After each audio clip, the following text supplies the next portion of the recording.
speaker is Dr. Srishalia Asage.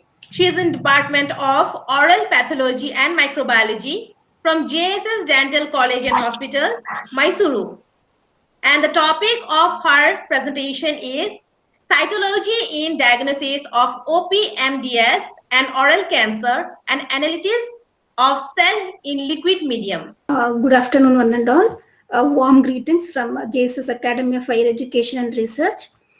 Topic of my presentation for today is cytology in the diagnosis of oral potentially malignant disorders and oral cancer, analysis of cells in liquid medium. So all of us know oral cancer is a worldwide killer and it's a global burden. And globally, India also accounts for highest number of oral cancer cases. And according to the Globocan survey in 2010, it shows that the cancers of oral cavity and lip, it constitutes the topmost cancer among men and the second topmost cancer among women. So cancers of oral cavity and lungs, they constitute 25% of cancer deaths in males. So that is the significance of oral cancer burden in India. But however, these cancers are detected in advanced stages. There is continuous high mortality rate, and so there is emphasis required for global action against this neglected burden of oral cancer. The proportion of oral cancer cases that are diagnosed at an early and localized stage is still below as 50%, and 5-year survival rate of patients is less than 50%. And the research has shown that if the oral cancer is diagnosed at an early stage, the survival rate is as good as 84%, whereas in advanced stages, it declines to 39%. So this is the statistics that has changed very little over the time. But in contrast to the other cancers, oral cancer has certain advantages. The cancer has easy access in the oral cavity, so it can be visualized by the healthcare professional easily. And there is a presence of pre-malignant phase, which offers us the advantage to diagnose it at an early stage. And there is advanced and highly sensitive technique methods available. There are advanced treatment modalities, and there's a lot of research going on in this field, and there's a lot of inputs being added to the scientific knowledge on oral cancer. Yet, the diagnosis and treatment delays are very common in oral cancer, and most of the cancer cases are diagnosed in advanced stages. So, when we speak of the diagnosis of oral cancer, there are numerous advanced diagnostic modalities available. However, biopsy and histopathology remains the gold standard for diagnosis. But in cases where there are time constraints and where there are limited resources, one of the most common earliest diagnostic methodology that can be used is the cytology. So when we speak of cytology, oral exfoliative cytology is one of the most commonly used diagnostic method. It is a simple and economical technique, and this technique is highly successfully used in screening non-oral lesions, especially the cervical cancer. Its use in oral lesions, including oral cancer, is limited. It's mainly because the sampling techniques, which provides comparatively less sample, and the sample is only superficial in nature without the inclusion of deeper layers. Usually it is bloody in nature, contains necrotic cells, inflammatory cells, and it results in high false positive rates. There are certain limitations like even false negative rates also, which are as high as 55%. And in 6.4% of cases, ambiguous reports have been shown, and inadequate specimen in 9.7% of cases. So the sources of false negatives are mainly because of sampling issues. So it's an important point to be noted. As many as 70% of cases show false negatives because of sampling issues, either because adequate cells are not collected with the sampling device, or these cells, though collected, are not transferred efficiently to the slide for diagnosis under microscope. And 30% of cases are related to interpretive issues, which are again related to the quality of the slide because of the background obscuring material, which makes it difficult to study the cells. So these drawbacks associated with the cytology sets it back as an ideal diagnostic tool. So the another tool that was discovered was oral brush biopsy, wherein a special oral brush is used to take the trans-epithelial specimen of tissues. Unlike the cytology where just the superficial cells are collected, in oral brush biopsy, the cells throughout the epithelium from the superficial layer to the basal layer are collected so that it will be easy to study. But however, again, it has the same disadvantage wherein the cell transfer may be difficult and all the cells which are required for diagnosis may not be transferred onto the diagnostic slide. So the newer, again, advanced cytological technique that has been improvised over these two is the liquid-based cytology. So this liquid-based cytology is collection of cellular material into a vial of preservative fluid. So unlike the conventional cytology or the oral brush biopsy, wherein the specimen is directly spread onto the glass slide and fixed, in liquid-based cytology, the specimen collected using the device is suspended in a vial of liquid preservative. It is then processed to break the clot and the debris are removed, which then leads to formation of a cell pellet. This cell pellet is placed onto a glass slide, and when placed on the glass slide, it produces a thin uniform monolayer of cells with a clean and clear background. The staining and this microscopic study is similar to that of the conventional cytology. And during the processing, a clearing solution is used in LBC. So this clearing solution removes the obscuring material or any mucus in the blood.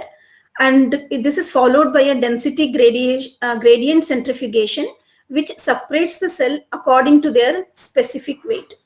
So all the blood cells like granulocytes, erythrocytes, including the mucous material and the debris, due to their lower specific weight than the epithelial size, they accumulate as a different layer on the top of the gradiented specimen. So this is discarded, and then the cell pellicle which is obtained is transferred onto the slide. So this is the difference wherein in the regular cytology, the specimen is collected using a collector, then which is transferred directly onto the slide, and the remaining sample is discarded. So we are losing lot of sample, which might be very helpful in diagnosing. So in however, in case of LBC, all the samples regular or spreading onto the transferred into a vial. The samples are suspended in a vial of this this collects the maximum available cells for using a density gradient centrifugation, and then the unwanted cells are discarded and only the required diagnostic cells are transferred onto the slide as a thin monolayer of cells with a clear background. So this is the difference, diagrammatic reference between the conventional cytology and that of the advanced liquid-based cytology, wherein the liquid-based cytology collects all the specimens, all the cells available for diagnosis, and it gives us a thin monolayer of monolayer of cells with clear background. But however, here we are losing lots of the diagnostic cells in the process. And here the another advantage is this preservative fluid with the diagnostic cells can be preserved for longer time and can be used in the future for the diagnosis, future diagnosis. So when we collect the sample, we can process it by two methods. One is direct to vial method. The other one is a split sample technique. In direct to vial method, the sample collected is directly mixed into the liquid-based preservative and is taken for the LBC. Whereas in simple split sample technique, the same sample is divided into two.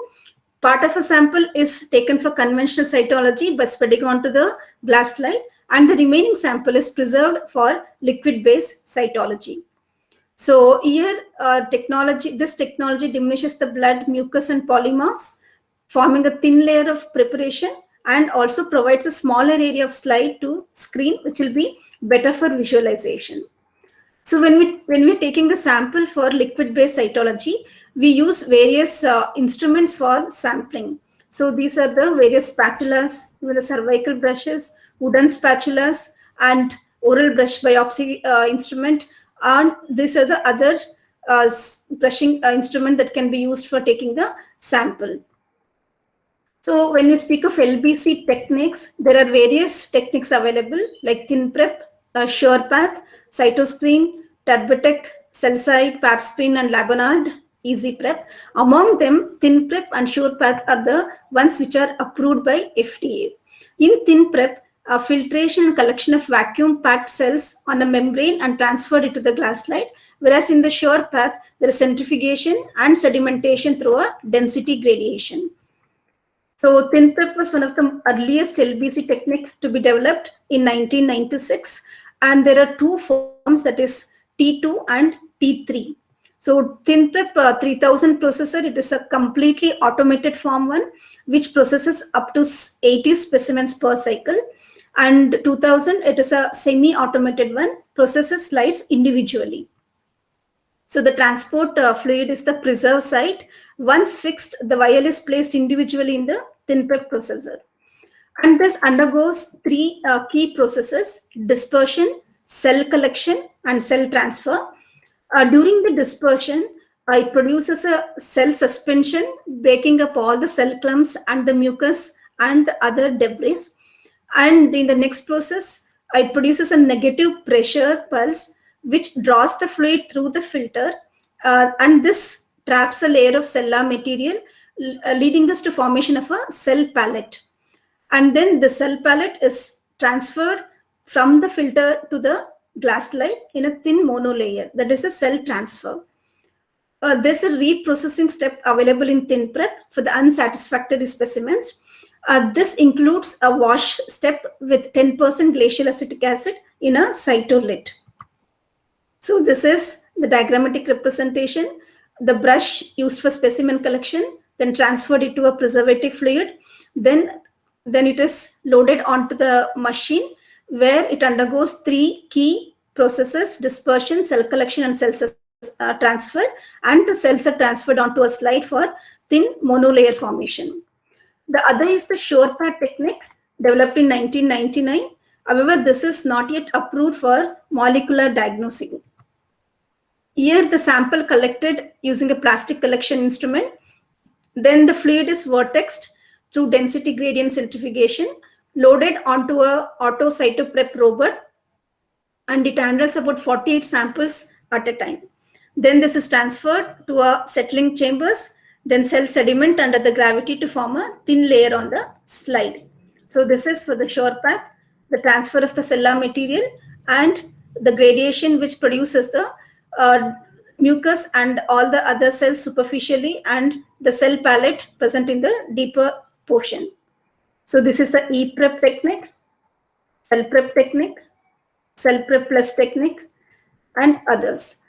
And there is also computer guided imaging system for SurePath and ThinPrep. And here the imager identifies about 22 fields of interest, which contains abnormal cells, and these are then examined by the cytopathologist.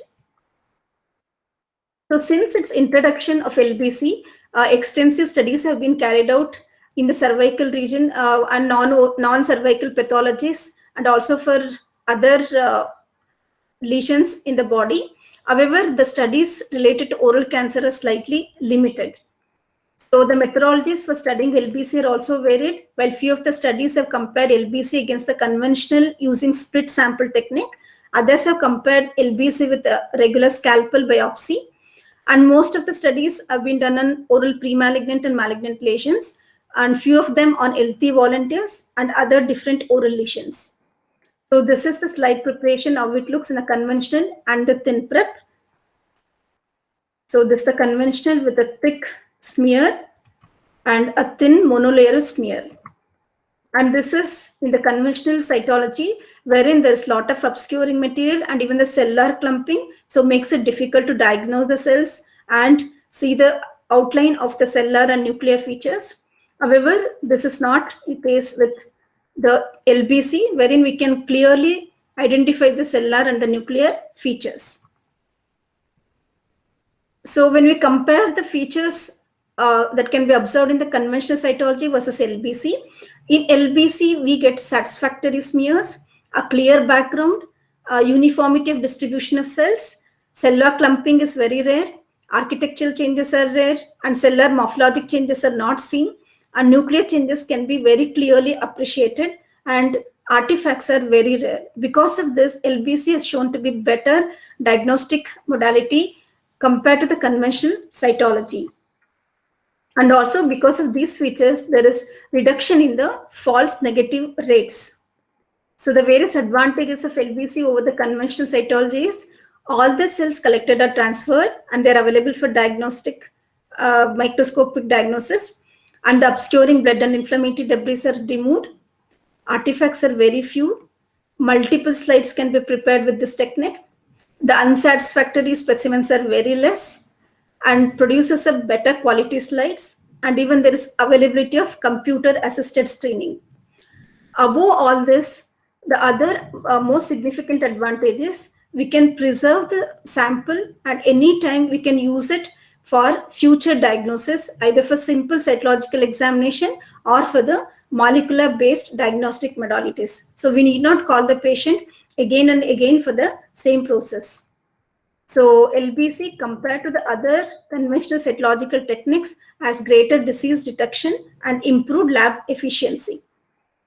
So we are carrying out a study, a diagnostic efficiency of liquid-based cytology in oral potentially malignant disorders and cancer, a comparative evaluation with conventional cytology. A pilot study has been done using ThinPrep presently, and future we are planning for SurePath. And with a pilot study of 20 samples, it has shown better results compared to the conventional cytology. So to conclude, LBC is a rapid, non-invasive and relatively painless cytological procedure. However, it requires sophisticated laboratory equipments and also the well-trained staff.